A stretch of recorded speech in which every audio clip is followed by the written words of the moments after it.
Hello, my name is Antman, and today we're going to do a review of Antman. So, the long-awaited Antman movie is actually a pretty well done, good movie. And plus it's a Marvel movie, so it's funny and laughable and fun. And it's also a heist movie. I don't think I've ever seen a heist movie before. I don't think I have, but I think it's probably my first one, so I liked it. I never seen a heist movie before. No big deal. So, Paul Rudd, who plays Scott Lang, used to be an ex-thief, or a burglar, or whatever. So, when we first meet him, he's getting out of prison after like 3 or 5 years. I think it's 3 years, so I think close to that. So, also Scott has a daughter he loves and wants to see all the time, but his ex-wife says no, not until he paid child support, which drags him to become a thief again. And that's when he finds the Ant-Man suit, which he's burgling into Hank Pym's house. He does all this stuff. He does like all his tricks to like knock down the steel doors or guarded doors for like it's the big metal doors. And there's 2 different metal doors, so that's how he figured out how to get through them. One has a security lock on it, which has a thumb print, and one's just a big metal door that doesn't have any of that stuff. It has no technology whatsoever to it. It's just a big metal door you gotta unscrew or whatever. So after that, he steals the suit, which I don't know why he stole it, because when he was burgling into, he thought it was like money, whatever. So I guess if you steal something important, you might try and want it back. That's probably why he stole it in the first place. Also, when I was in the theater, during the part where like his ex-wife says you gotta pay child support, there was a guy in the back of me saying take it to court. Of course he's gonna see his daughter again. Like, why would you take it to court? It's a superhero movie. You become a superhero and his family, and of course his wife was gonna let him see his daughter again. What the hell? So Michael Douglas, who plays Hank Pym, the original Ant-Man, which I had his point it wasn't going to be Hank Pym, because I know a little bit about Hank Pym because I watched the Avengers vs. Mightiest Heroes, who had Hank Pym. I didn't watch the episodes with Scott Lang. I think that's probably in season 2. I only watched the episodes with Ultron, and the episodes with Ultron have Hank Pym in it, so I can see how crazy he gets to be, or whatever. Like, he doesn't get that crazy. I know he's crazy in the comics, but it's a cartoon. It's a kid cartoon. So they're not gonna make him like super crazy. He does become Yellowjacket in the cartoon. So Hank Pym is looking for a new Ant-Man to take his place. I guess because the reason why he wants a new Ant-Man, because the Pym particles make you crazy a little bit. Or he can't. Or he's too old. There's numerous reasons, or he's retired because of something happens to him in the past during the film. So his past. He plans for Scott to steal the suit because he's been watching over him for numerous times, whatever. So we also get to see young Hank Pym. It's just a CGI younger Michael Douglas with some brown hair instead of gray hair. So, and also it was like also in the late 80s. We also get to see Mr. Stark and Peggy Carter, Tony's father, not Tony Stark, not Tony Stark, wait, it's Mr. Stark. It's the one from Iron Man 2, not the one from Captain America. Agent Carter, I recognize him right away because I remember him from Iron Man 2. I did not recognize Peggy Carter for some reason. I not at first until she spoke. Like, oh, that's Haley Atwell. Peggy Carter, because she did the British accent, whatever. I was wondering who's that woman, and then that's Tony Stark, and then there's this other guy, which Hank Pym like, you see how crazy, because he insulted his wife. He insulted the guy that Hank Pym like puts down, throws his head down on the table, makes fun of Hank Pym's wife, so that's why he did it. And it's a good thing. That guy's actually a member of Hydra, so that's a good thing. If you don't like Hydra. We also see him doing some missions or whatever, like as Ant-Man in the past. That's pretty cool. This we got to see that. So Corey Stoll, who plays Darren Cross, still kind of like the villain of the movie. He also took over Hank Pym's company, Pym Industries, trying to recreate the Pym particles, and he also created his own suit, which he's trying to create an army of Yellow Jacket suits. The suit's called Yellow Jacket, so he's trying to create lots of them. He has one right now, and it's really tiny. Hank Pym doesn't like that idea that Cross is doing, trying to recreate, because the Pym particles can also make you crazy, which he should have told him that. That's not a good idea. Just tell him that it makes you crazy. Just tell him that it makes you crazy a little bit. Cross is doing like experiments on people or animals, trying to shrink them without using the suit. But which he actually managed to shrink people with a little jar on them, whatever, or like in a box. He shrinks them down in a box, which the box is small with the like something like that. So it's working. He's coming close to it. Now let's move on to Angeline Lilly's character, Hope Van Dyne. Now she plays Hank Pym's daughter in this movie, and she doesn't understand why they need Scott in the first place. But she knows how to fight like karate, Krav Maga, whatever, ninjutsu, taijutsu,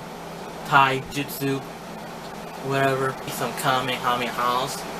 And she also knows how to control the ants already. She knows how to do all things. She controls the ants. She knows how to fight. But the movie does explain it later on in the movie why Hank Pym doesn't want her to put on the Antman suit. Now let's move on to more of the plot. This is a heist movie, so the plan is to Darren Croft's creations or destroy them, whatever. Sneak in to Pym Industries and destroy the Pym particles and the Yellow Jacket suit. I'm gonna explain the effects of the shrinkage. It's a whole new world. It's the same world but smaller. So it's still kind of a whole new world. I like it how I like it how it's just small. You see a giant rat. You see everything else. Everything else is big. He's small. Whatever. Things are pretty good too with the smallage. How he fights Yellow Jacket and he goes big, and Yellow Jacket goes big. He goes small. Yellow Jacket goes small. Yellow Jacket has 2 laser cannons, whatever. 2 turns to fight. And also, Antman can go even smaller and smaller and smaller. Which we actually do see, like, to actually stop Yellow Jacket. I hope they explore something like that more. I think I'm watching a video that they can actually do something when they're that small. They can move around. It's another universe kind of. They can move around, whatever, like that. I hope they explore that more. I heard Marvel, they said that if this movie does well, they might make room for a sequel in their Phase 3 slot. That'll be, so 1 year we'll probably have 4 Marvel movies, or kick back one. There's only 2 Marvel movies right now in 2019. So they can kick back one, whatever. No big deal. More Antman. And Scott's prison buddies were kind of fun. One prison buddy and his friends. They were like the comic relief.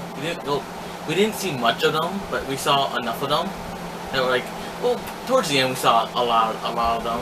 And they were pretty great. He's the guy that was like in the trailer that was like, "Think I'm scared? Or you gonna be scared? Whatever." And you go like, "Really?" Like that. That was pretty funny. Thought I'd just put that out there. Now let's go into spoilers. Now my favorite part, one of my favorite parts of the movie is when they're gonna try to sneak into one of Tony Stark's old bases or facilities, steal some from Stark's old base, which is now the Avengers Tower. So I think it's some old Pym particles because Mr. Stark has some of his Pym particles in the beginning when they show his flashback. Now this facility is not Tony Stark's anymore. It's the Avengers place, not the Avengers Tower. It's the Avengers base.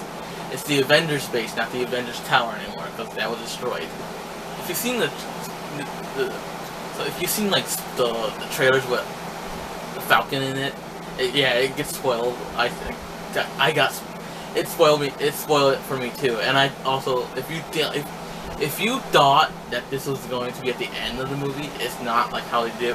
I'm glad it's not. I'm glad it's not at the end of the movie. Then they'll be copying Amazing Spider-Man, how they did with the Rhino. I thought the Falcon was get him for the Avengers, whatever. Like saw what he did,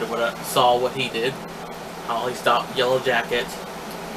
Seeing what Falcon was pretty damn cool. At the end, or like at the end of the fight, Falcon like reports that the guy that stole something got away, and he says, please don't tell Cap I got defeated by a shrinking guy." That was kind of funny. When I saw the Avengers base, I was like, oh my god, yes. It'd be kind of funny if there was like a superhero lineup for, like, if that would be funny if you would like stand in line, and then since now they have Spider-Man, they could have like Spider-Man like walking up like with like someone out of American Idol can just go in line like, what's this for? Is this some sort of superhero auditions? Can like think of I had the lamest name, but it's an interesting name. It's an arachnid, insect, bug, whatever. And Antman comes along, and he has an even more stupider name than Spider-Man. He's smaller, and be like, "Aww, he has a more stupid, interesting name." But we didn't get that. But we did get a Spider-Man reference or Easter egg. We got a guy who climbs. We got a guy who swings. We got a guy that jumps.